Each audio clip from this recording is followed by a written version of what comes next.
ठाणे परिवहन उपक्रमाच्या ताफ्यात एकूण 10 विद्युत वातानुकूलित डबल डेकर बसगाड्या दाखल होणार असून त्यापैकी पहिली बसगाडी टीएमटीच्या ताफ्यामध्ये गुरुवारी दाखल झाली आहे।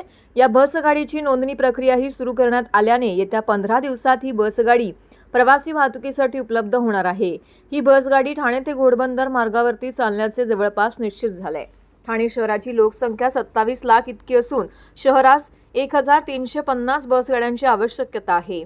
सद्यस्थितीमध्ये टीएमटीच्या ताफ्यात 407 बसगाड्या असून त्यापैकी 381 बसगाड्या प्रवासी बससेवेसाठी उपलब्ध करून दिल्या जात आहेत। या बसगाड्या शहरातील अंतर्गत तसेच शहराबाहेरील मार्गावरती चालवण्यात येतात। शहरातील प्रवाशांच्या तुलनेत बसगाड्यांची संख्या अपुरी आहे। यामुळे गेल्या काही वर्षापासून टीएमटीच्या ताफ्यातील बसगाड्यांची संख्या वाढवण्यावरती भर देण्यात येणार असून यातूनच टीएमटीच्या ताफ्यामध्ये 370 नवीन बसगाड्या दाखल होणार आहेत। या बसगाड्या वर्षाअखेरपर्यंत दाखल होण्याचा अंदाज व्यक्त होतोय। यामध्ये पीएम ई बस योजनेतून 100 वातानुकूलित विद्युत बसगाड्या, 15व्या वित्त आयोगातून 160 वातानुकूलित विद्युत बसगाड्या, 100 सीएनजी, 10 डबल डेकर बसगाड्यांचा समावेश आहे।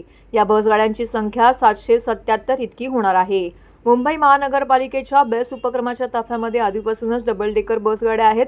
टीएमटीच्या ताफ्यात मात्र बसगाड्या उपलब्ध नव्हत्या।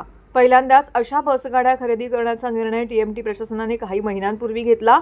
त्या सर्वसाधारण सभेने मान्यता दिल्यानंतर या बसगाड्या खरेदीचा मार्ग मोकळा झाला होता।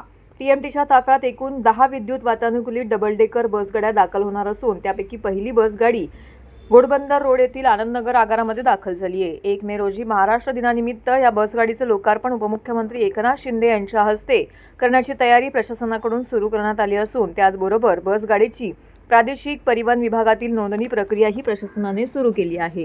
या प्रक्रियेनंतर 15 दिवसांमध्ये ही बसगाडी रस्त्यावरती प्रवासी सेवेसाठी उपलब्ध होणार आहे।